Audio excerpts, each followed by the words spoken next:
Melhor e Mais Justo de hoje, você sabe, fala sobre as políticas culturais no Brasil.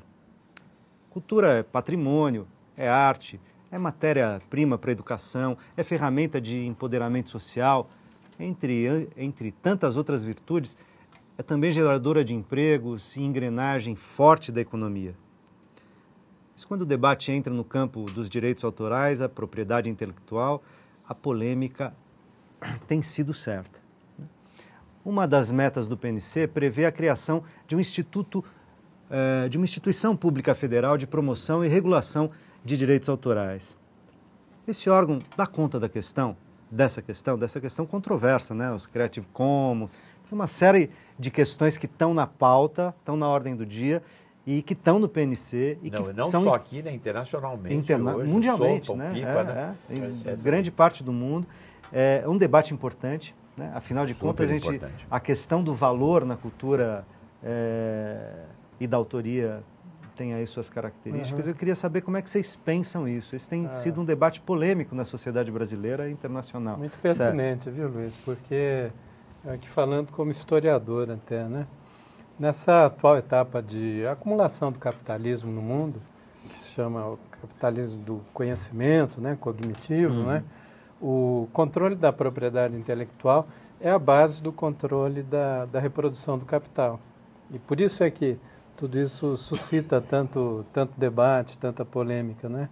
Eu diria que aqui no Brasil a gente precisa avançar nessa discussão. Por exemplo, é preciso ter uma agência de regulação do direito autoral. As pessoas falam do ECAD, não é nem só do ECAD. Também o ECAD sempre fica só com... também, mas, na verdade, a coisa é muito mais abrangente que o ECAD. Direito de imagem, direito de criação, eu sou escritor, acompanho como que a gente trabalha referências, como isso se reproduz também. Outro grande pau é a questão das trilhas. Isso é uma confusão terrível. Trilhas de novelas, de televisão. Filmes, etc. Porque como o Sérgio fala, quando se fala só do ECAD, se foca muito no ECAD. Mas o assunto ele é bem mais complexo. Né? E esse é um ponto de fronteira. O melhor, o caminho mais eficiente seria ter uma agência reguladora, porque a agência tem força de lei. E ela pode acompanhar e regulamentar de uma outra forma. Não sei por que não se coloca. Um outro, é algo que aconteceu no Brasil, foi no governo Collor. Nós tínhamos o Conselho Nacional de Direito Autoral. O Conselho Nacional de Direito Autoral funcionou até 1990.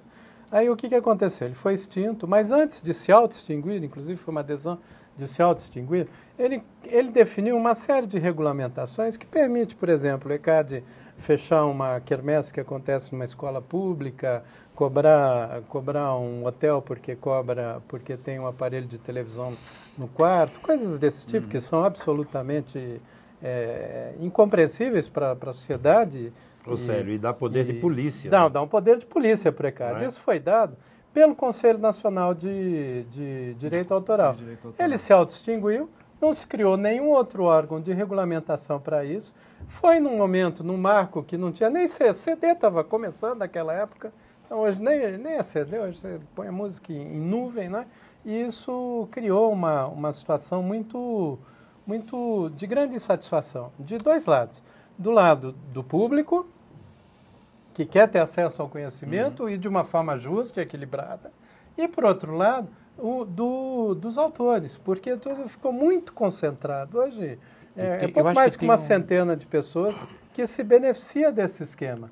E sobretudo, a intermediação, que com o atual quadro de internet, ela vai perdendo força. A intermediação do quê? Das editoras, das gravadoras, que acabam sugando esse processo. Então, se a gente não tratar essa discussão de uma forma clara e dentro desse contexto geral, não é à toa que os Estados Unidos têm colocado na pauta como questão principal, quando veio o secretário do Comércio americano, principal pauta dele era tratar esse assunto com o governo brasileiro. Uma das pautas a gente vai abdicar de um direito de soberania do país, de democratização da informação, do conhecimento e até de construção de um outro padrão de sociedade. Eu acho que essa questão hoje é uma questão absolutamente central com relação, inclusive, à liberdade de expressão. Sem dúvida. Entendeu? Porque nessa reunião que eu participei, que eram os ministros da cultura do mundo, do G20, patrocinada pelo Sarkozy, o Sarkozy falava o seguinte: cultura é tudo, cultura é... Ele fazia um discurso com relação à cultura, assim, na dimensão que nós, vamos dizer, que nos contemplaria a todos aqui dentro do que a gente falou aqui. E aí ele fala que o direito autoral veio para dignificar o trabalho do artista, entendeu? Mas, na verdade, aí é que é a coisa extremamente perversa, porque é claro que, evidentemente, o autor tem a prerrogativa de ser o dono da sua obra, entendeu? Mas quando você usa isso para, de repente, criar uma imagem onde, de repente, entidades internacionais aí vão estar usufruindo, vamos dizer, de cobrança de direitos, e isso entra aí do ponto de vista da liberdade de expressão e também de uma concentração de capital, e aí, nesse universo extraordinariamente democrático e promissor aí das redes sociais e de uma participação e de uma representatividade hoje da sociedade, um nível absolutamente inusitado, a gente viu aí essa questão... E essa é a posição do Ministério. Certamente. Ana de Holanda, nossa ministra, essa é a posição oficial do Ministério. Qual? Agora, o que eu acho... No sentido de defesa, justamente, dessa amplitude, entendeu? A minha secretaria... Toda essa polêmica, a sua eu sei, Serginho. Mas esse ano, veja, eu estive fora do Brasil boa parte desse ano. E visitando vários países, várias vezes fui à Espanha e tudo mais. Essa discussão sobre a política de direito autoral do Ministério da Cultura do Brasil nesse ano, com a gestão da Ana Holanda, é questionada em todos os lugares que eu vou, e ela não vai nesse sentido do que você tem dito. Eu queria fazer uma ressalva nesse sentido. O que a gente porque, na verdade, olha, nós devemos publicar agora no Teoria e Debate a licença que nós estamos criando. É uma licença até bastante mais ampla, em vários sentidos, do que a do Creative Commons, entendeu? Eu acho que ali houve... Mas a agência não está sendo... Houve uma atitude... Não tem proposta de agência. Não, tem. Na lei do direito autoral... Calma. Na lei do direito autoral não se fala nem de instituto. Eu não li o plano. Eu não li o plano. A lei do direito autoral é ali. O plano eu não li. E aí o plano coloca a questão do instituto. Então, a lei do direito autoral, ela não fala da... E tem uma outra questão, que é o que o Tuto pergunta, viu, Serginho? O que o Tuto pergunta no início. Se essa agência, dentro do PNC, resolve. Ora, é como eu falei anteriormente, se todas essas discussões no nosso país, ela é nova. Entendeu? Se resolve, a gente não sabe. Eu acho que, a partir do momento que essa agência for criada, é onde nós vamos ver o que tem que ser ajustado ou não. Mas toca no assunto. Leia o plano aí. Agência, não fala nem aqui. Agência... Você acabou de falar que não leu o plano. Aqui se fala de instituto. Instituto é uma coisa, agência reguladora é outra coisa. Como a gente tem a Anatel, a agência de transporte. A agência reguladora, ela existe exatamente para normatizar esses conflitos na sociedade. O Estado, o empresário e o público, a sociedade. Ela tem poder de regulação. Mas, sério, a ministra Ana de Holanda, ela defende abertamente. Uma vez, foram várias vezes, em vários canais de televisão do país, defendendo uma agência reguladora. E eu sugiro que coloque no projeto de lei. Posso até, via o YouTube, alguma coisa aí, conseguir está em elaboração. Viu, certo? Posso até, via o YouTube, esses mecanismos, conseguir um depoimento da ministra falando sobre isso. A favor de uma agência de regulação em relação a institutos como o ECAD. De uma instância reguladora. Ele vai de uma instância reguladora. Do Ministério da Cultura. Eu tive fora, pode ser que eu não tenha visto. Mas eu vou fazer o seguinte, eu vou copiar fazer o levantamento dos links e eu te passo. Mas a Regina pula na rota, está querendo falar, eles não deixam, tá vendo? Pode avançar. Mas tem, Célio. Eu conheço pouco, eu domino pouco mesmo esse assunto, né? Mas eu fico me perguntando como é que esses artistas, né, os atores e os produtores que estão se fazendo se conhecer, o reconhecimento do trabalho agora, né? Como é que eu quero fazer essa pergunta mesmo para o Sérgio Manberti? Como é que a nível nacional nós estamos pensando, né, uma política mesmo, mesmo com, né, essas ações que você tem colocado, que proteja os direitos autorais? Isso.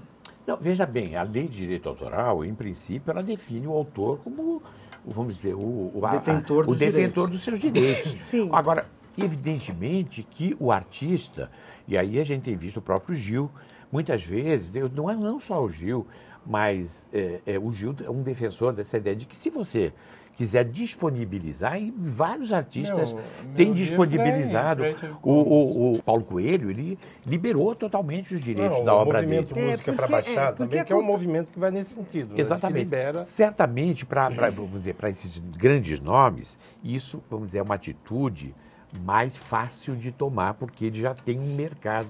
Então, para o artista menos conhecido, isso cria determinadas limitações. Dele, né? O grande problema não é essa questão com o autor. O autor, inclusive, ele é muito mal remunerado e ele tem que ser melhor remunerado. Muito pouco autor.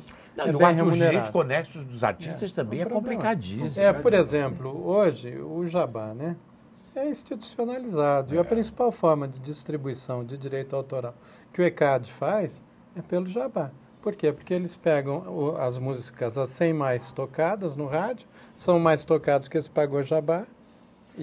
Se você não sabe, o jabá é um dinheiro que a gravadora, por exemplo, paga para as rádios divulgarem estas ou aquelas músicas e não todas. E aparecer em programas de direcionamento de gosto. Rádio, mas TV, agora está vendo uma outra coisa. Enganosa. Propaganda enganosa. Essas empresas de busca, Google, YouTube e tudo mais, elas estão absorvendo todo o conhecimento. O Google agora tem uma proposta para livro no Brasil que é a seguinte: 65% da venda de livro vai para o Google.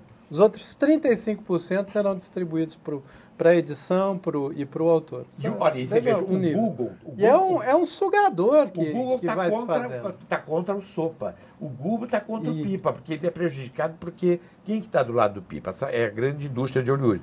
A nossa licença ela vai vir justamente no sentido de garantir, vamos dizer, um registro, vamos dizer, num outro formato. E que, vamos dizer, está muito mais próximo do Creative Commons, mas amplia um pouco esse espectro. E a questão da licença também, ela tem que ficar claro o seguinte: não é o governo que define qual é o padrão de licença. Se o autor ele é autor de sua obra, ele não quer abrir de forma alguma, ele tem essa prerrogativa e isso tem que ser preservado. Exatamente. Se ele quer liberar, ele libera. Se ele lança o seu livro e também libera para reprodução, uma cópia de xerox... Okay. Mas a questão do autor. Mas a questão é que não é uma relação simples, né? Porque tem não uma cadeia de intermediários aqui. Porque não é o autor e o público consumidor. É o autor e um mundo de gente que ganha dinheiro, vive, explora ou até honestamente trabalha para fazer essas coisas acontecerem. Mas que tem de tudo num período físico, não é, industrial, isso fazia sentido. Hoje se desfez o físico. É um virtual. Uma pessoa grava sua música em casa. E ela pode pôr na internet e ela tem uma relação dela com o público. Mas aí há toda uma discussão filosófica, conceitual, que tem que se estabelecer. Por exemplo, se o autor é o criador único e exclusivo de uma obra, ou se nos tempos de hoje não é um processo, uma somatória de N referências que vão acontecer. Isso o público é entendido enquanto um receptor, ou se ele também não interfere nesse processo. Olha, então, é uma discussão que inevitavelmente tem aspectos polêmicos que são inevitáveis. E certamente isto vai... E que não é um governo, não é um ministro ou uma ministra que vai definir. Isso é uma polêmica. Isso será um processo. Isso é um processo. Eu acho mais complicado. Eu acho que nesse momento, do ponto de vista internacional, e aí o governo francês gastou uma fortuna convidando todas essas pessoas num momento de crise, porque há uma intenção clara de cercear não só a liberdade democrática, no sentido de que interfere, sim, na liberdade de expressão e, ao mesmo tempo, e cria, através desses intermediários, um controle absolutamente inusitado, assim, vamos dizer, inaudito mesmo, porque... Indevido, na verdade, indevido, antidemocrático, mas aí é um grande poder de concentração. Então, eu acho que não é à toa que esse tema tem sido um tema extremamente vivo na sociedade brasileira. Não, Sérgio, além desse detalhe, vem essa questão, quando você fala que é o lado da sociedade civil que vigilia constantemente, né, e que tem ficado atento o tempo todo para checar qualquer tipo de abuso, no sentido de, olha, vamos cecilhar os meios de comunicação ou as novas seus mídias. direitos. Exatamente. Vamos terminar esse bloco com a Regina. Eu quero dizer assim, né, que é a sociedade que vai construir este processo. Nós tivemos uma experiência... Está construindo. Certamente. Nós tivemos lá, assim, até como exemplo, assim, é que eu falo, o bom da gente estar no município é que a gente vive a situação, né? A gente vive a situação. Então, até para a gente fazer mesmo o nosso plano municipal de cultura, né, o decenal, nós fizemos várias câmaras setoriais, né? Então, fizemos câmara setorial na área de música, de artes plásticas, de ponto de cultura.